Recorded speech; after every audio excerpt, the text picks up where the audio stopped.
नमस्ते आप सभी को। मैं कृष्णा प्रजापति एक बार फिर से अपने YouTube चैनल पर आप सभी का स्वागत करती हूं और मैं ये उम्मीद करती हूं कि आप सभी अपनी तैयारी है वो मन लगा के कर रही हैं। आपकी तैयारी अच्छी चल रही है। जैसा कि आप सभी का रीट प्री का रिजल्ट आ चुका है और आप सभी अब रीट मेंस की तैयारी में लग चुके हैं और रीट प्री में काफ़ी कम बच्चे हैं वो पास हुए, लगभग आधे बच्चे हैं वो पास हुए। तो आपके लिए एक सुनहरा मौका है, आप इस मौके का फ़ायदा उठाकर अपना सिलेक्शन है वो करवा सकते हैं। जैसा कि मैंने आपसे कहा था कि जो बच्चे हिंदी की तैयारी कर रहे हैं, हिंदी सब्जेक्ट से रीट मेंस की तैयारी कर रहे हैं, मैं उन बच्चों का मार्गदर्शन करना चाहूँगी। तो उसी कड़ी में मैं आज अपना वीडियो लेकर हाजिर हूँ। आज अपन बात करेंगे हिंदी, कंप्यूटर, मनोविज्ञान और शिक्षण विधि। इन चारों के बारे में अपन आज थोड़ी थोड़ी शॉर्ट के अंदर चर्चा करेंगे, क्योंकि आप सभी का समय है वो बहुत ज़्यादा कीमती है और मैं आप सभी का ज़्यादा समय नहीं लेना चाहती हूँ। आपको मैं मोटे रूप में बताना चाहूँगी कि आप कैसे हिंदी में, मनोविज्ञान में, इन सब में आप अच्छा स्कोर है वो कर सकते हैं। अगर आपको मेरी जानकारी अच्छी लगती है, वीडियो अच्छा लगता है, तो आप वीडियो को लाइक शेयर करें और चैनल को सब्सक्राइब जरूर करें। यह है मेरी आपसे विनती है और मैं आपका समय समय पर मार्गदर्शन करती रहूँगी। तो अपन शुरू करते हैं आज के वीडियो के बारे में। तो आज है सबसे पहले शिक्षण विधि। शिक्षण विधि की अपन बात करते हैं। शिक्षण विधियों के आपके आएंगे 10% 20 नंबरों के। तो शिक्षण विधि है वो आप जैसे कोई हिंदी की कोई भी किताब अगर आप रीड के लिए लेके आए हैं तो उसमें शिक्षण विधियाँ दे रखी होंगी। लेकिन मेरे पास जो किताब थी, मेरे पास मिश्रा जी गाइड थी और उसके अलावा डॉक्टर मंगल की शिक्षण विधियों की किताब थी। दोनों में काफ़ी अच्छा मैटर दे रखा था, तो आप वहाँ से पढ़ सकते हैं या फिर आपके पास जो भी मैटर है वहाँ से भी शिक्षण विधियाँ वो तैयार कर सकते हैं। और शिक्षण विधियों को है आपको ज़्यादा रटना नहीं है, ज़्यादा उनको रटा नहीं मारना है। शिक्षण विधियाँ जितनी भी है उनको आपको समझकर अच्छे से याद करना है। और कई शिक्षण विधियाँ हैं वो बहुत ज़्यादा मोस्ट है और वहाँ से क्वेश्चन आते हैं, उनके क्वेश्चन बार बार एग्जाम में रिपीट होते हैं।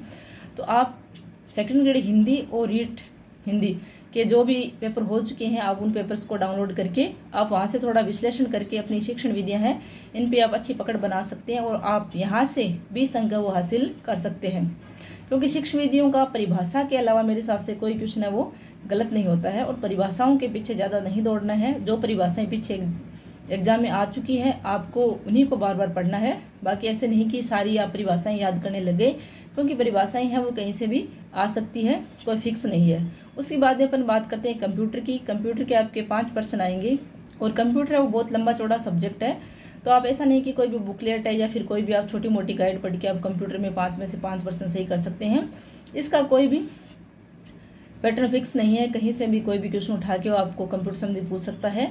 तो मेरा आपसे कहना यही है कि आप बिल्कुल कंप्यूटर की बेसिक जानकारी आप जरूर लीजिए, लेकिन ऐसा नहीं कि आप यहाँ अपना समय बहुत ज़्यादा आप खराब कर दें। तो आपको यहाँ बहुत ज़्यादा आपका समय वो खराब नहीं करना है और कंप्यूटर की बेसिक जानकारी लेनी है। 5% है, 5 में से अगर आपके 2 या 3 क्वेश्चन भी अगर सही होते हैं तो कोई बात नहीं है, ठीक है।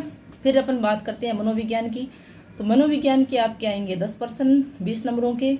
और मनोविज्ञान की आप कोई भी किताब जैसे वंदना मैडम की है या फिर सिकवाल की है या फिर कोई और भी गाइड आपके पास अच्छी है, आप वो पढ़ रहे हैं तो ठीक है। और मैंने जो किताब पढ़ी थी मेरे पास अवनी की थी, धीर सिंह दाभाई की, अच्छी किताब थी। तो आप मनोविज्ञान को अगर समझ से अगर अच्छे से आप तैयार करें तो मनोविज्ञान की आप है वो 10 में से 10% सही करके आप यहाँ 20 अंकों को हासिल कर सकते हैं, ठीक है। और मनोविज्ञान में भी वही है, समझ के याद करना है, ज़्यादा परिभाषाएं रटनी नहीं है। जो परिभाषाएं पीछे एग्जाम में आ गई है उनको आपको अच्छे से तैयार करना है और यहाँ मैं कह सकती हूँ कि आप 10 में से 10% है वो पूरे सही कर सकते हैं। फिर बात आती है हिंदी की। हिंदी है वो सिलेक्शन का मेन आधार है, आपके सिलेक्शन की जो रीढ़ की हड्डी है।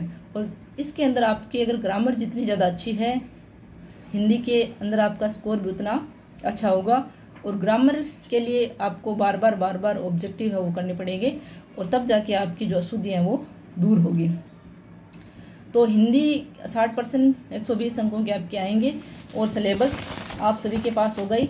और एक बात मैं यहाँ आपसे कहना चाहूँगी कि आप जिस भी एग्जाम की तैयारी कर रहे हैं, जरूर नहीं आप रीट की, आप रीट है, सेकंड ग्रेड है, फर्स्ट ग्रेड है, पटवारी है, ग्राम सेवक, आप जिस भी एग्जाम की तैयारी कर रहे हैं उस एग्जाम का आप सिलेबस निकलवा लीजिए और उस सिलेबस को आप जहाँ बैठ के पढ़ाई करते हैं वहाँ सामने चिपका लीजिए और आप उस सिलेबस के हिसाब से अपनी तैयारी कीजिए। सिलेबस को आप दिन में 2-3 बार जरूर देखें और सिलेबस के हिसाब से अपने जो सारे टॉपिक है वो कवर करें। कई बच्चे क्या करते हैं कि गाइड ले आते हैं और सिलेबस का उनको कुछ अता पता नहीं होता है, तो ऐसे नहीं करना है। पहले आपको सिलेबस निकलवाना है ना। वही बात है, जब हमें पता ही नहीं हमें जाना कहाँ है, क्या करना है, तो हमारी तैयारी कैसे होगी। तो आपको पहला काम है वो सिलेबस निकलवाना। और कई बच्चे मोबाइल में रखते हैं, मोबाइल में नहीं रखना है, उसको आपको PDF उसको आप हार्ड कॉपी के रूप में निकलवाना है और अपने पास रखना है। ठीक है, इसमें जैसे वर्णमाला है, शब्द विचार है, संज्ञा, सर्वनाम, विशेषण, क्रिया, अव्यय, ये सारे हैं। विकारी शब्द है, लिंग, वचन, काल, कारक है, और शब्दों के प्रकार है, उत्पत्ति के आधार पर, रचना के आधार पर, अर्थ के आधार पर, है ना। तो रूढ़ है, यौगिक है, योग रूढ़ है, तत्सम है, तद्भव है।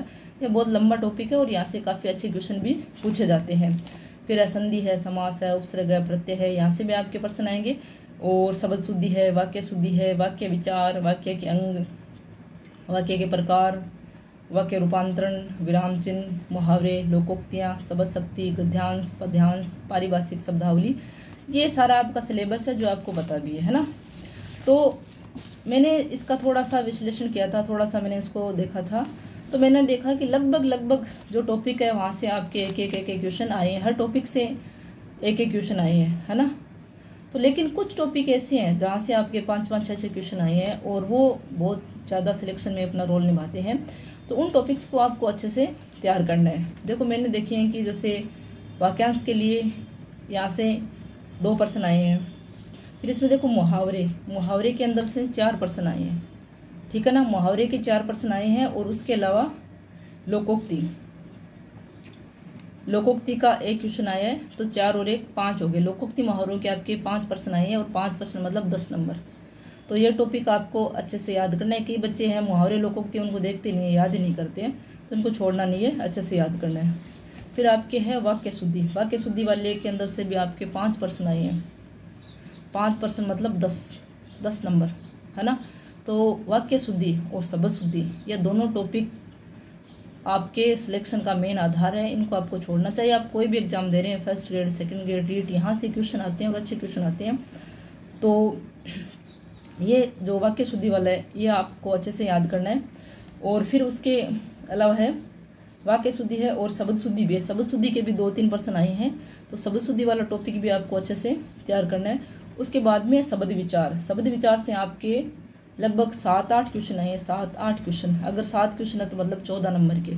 तो आपको रूढ़ है, यौगिक है, योग रूढ़ है, उर्दू शब्द है, फारसी, तत्सम, तद्भव, ये सारे शब्द विचार वाला टॉपिक आपको जो RBSC बोर्ड की रचना प्रबोध की 9 से 12 वाली जो किताब है वहाँ से आपको अच्छे से याद करना है। और बढ़िया इनको मतलब एक शब्द को आपको याद करना है, क्योंकि 14-15 नंबर है वो बहुत ज़्यादा होते हैं, ठीक है। और फिर है पर्यायवाची के भी आए हैं और वर्णमाला वाला टॉपिक है, वहाँ से भी आपके 3 क्वेश्चन आए हैं, है ना। तो वो उच्चारण स्थान वगैरह वो ज़्यादा कोई हार्ड नहीं है, ईजी है। फिर है युग्म शब्द वाला टॉपिक है, यहाँ से भी आपके 3 प्रश्न आए हैं। तो युग्म शब्द वाला टॉपिक आपको अच्छे से याद करना है और पीछे के आए हुए प्रश्न आप देख सकते हैं। तो मेरे पास जो रीट की किताब थी वो थी मनोज मिश्रा की थी, अच्छी किताब थी। और एक थी ये अपने 9 से 12 की चलती है, हिंदी व्याकरण एवं रचना प्रबोध, अच्छी किताब है। तो आप ये भी देख सकते हैं, यहाँ से आप अपना मैटर है वो तैयार कर सकते हैं। बाकी विशेषण है, वाक्य विचार है, वाक्य विचार वाला अच्छा टॉपिक है, यहाँ से भी 2 क्वेश्चन आए हैं। उपसर्ग है, सर्वनाम है, पर्यायवाची है, पर्यायवाची के भी आए हैं 2-3 प्रश्न, प्रत्यय है और सर्वनाम है, लिंग है, उच्चारण स्थान है, अव्यय, संज्ञा, पारिभाषिक शब्दावली, क्रिया, मतलब लगभग टॉपिक है जहाँ से एक क्वेश्चन तो आए गए हैं। बाकी कुछ टॉपिक जो मैंने बताए हैं वहाँ से 5-5, 6 क्वेश्चन भी आए हैं। और वाक्यांश के लिए एक शब्द यहाँ से 2 क्वेश्चन आए हैं और पद्यांश के आपके 3 क्वेश्चन आए हैं, है ना। तो ये थी थोड़ी हिंदी सब्जेक्ट के बारे में जानकारी कि आप इसी कैसे तैयारी करें। तो आपके पास जो भी किताब है आप वहाँ से ग्रामर है वो अच्छे से तैयार कीजिए, क्योंकि ग्रामर है वो मेन सिलेक्शन का आधार है आपके यहाँ पे, है ना। तो जितनी ज़्यादा आपकी ग्रामर होगी उतना अच्छा आपका स्कोर होगा। और आप उसके लिए बार बार प्रैक्टिस कीजिए। कोई भी आप ऑब्जेक्टिव किताब है वो ले आइए और वहाँ से आप बार बार प्रैक्टिस कीजिए, ताकि आपकी जो शुद्धियाँ हैं वो दूर हो जाएं।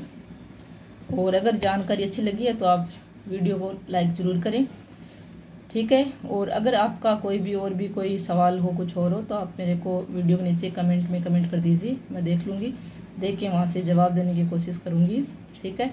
धन्यवाद आप सभी का, आप मेरे से जुड़े, धन्यवाद।